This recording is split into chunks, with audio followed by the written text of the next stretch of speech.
भोग करने से कोई प्रॉब्लम नहीं है ना, क्योंकि जो यज्ञ से मिलने वाला भोग है वो अमृत समान है। एक्चुअली ये बताया जा रहा है कि जो यज्ञ करके भोग मिल रहा है वो अमृत के समान है। यज्ञ का मतलब सिर्फ ये नहीं है कि आग जला के जो यज्ञ होता है वो वाला यज्ञ। यज्ञ का मतलब ये भी है कि कर्म युक्त यज्ञ। जो कर्म योगी है वो आग जला के यज्ञ नहीं करता, वो अपने कर्म इस तरह से करता है कि वो संपूर्ण सृष्टि के कल्याण के लिए हो, और उसकी उस क्रिया को ही यज्ञ कहा गया है।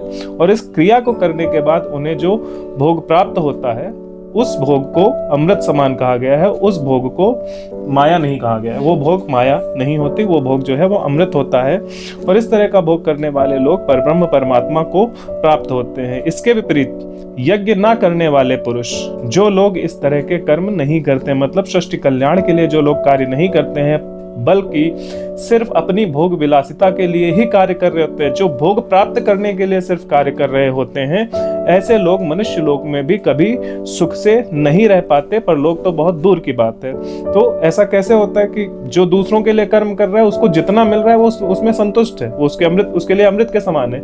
लेकिन जो भोग की प्राप्ति के लिए ही कर्म कर रहा है, जिसके सारे कर्म सेल्फ सेंट्रिक हैं कि ये करने से मुझे ये मिलेगा, ये करने से मुझे ये मिलेगा, ऐसा जो व्यक्ति होता है उसको एक चीज मिलती है तो दूसरे के पीछे भागता है, दूसरी मिलती है तो तीसरे के पीछे भागता है, तीसरी मिलती है तो चौथी के पीछे भागता है। तो भागता ही रहता है और जीवन में कभी संतुष्ट नहीं हो पाता, मनुष्य लोक में ही संतुष्ट नहीं हो पाता। पर लोग तो बात की बात है, उसके बारे में बाद में बात करेंगे।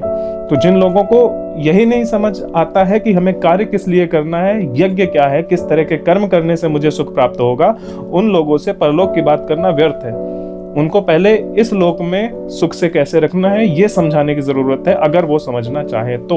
और उसका एक ही रास्ता है कि आप जो भी कर्म करें वो सृष्टि के कल्याण के लिए हो, ना कि अपने कल्याण के लिए। क्योंकि जब आप सृष्टि का कल्याण करेंगे तो अपना कल्याण अपने आप होने लग जाएगा, क्योंकि आप भी उसी सृष्टि में रहते हैं, आप भी उसी सृष्टि का हिस्सा हैं। और इसके लिए एक बहुत अच्छी सी उक्ति है हमारे संस्कृत में, धर्मो रक्षति रक्षितः। तो जब आप धर्म की रक्षा करते हैं अर्थात सृष्टि के कल्याण के लिए कर्म करते हैं तो सृष्टि का कल्याण होता है, तो आप भी उसी सृष्टि का हिस्सा हैं तो आपका भी कल्याण होता है। इस तरह से जो धर्म है वो आपकी रक्षा करता है।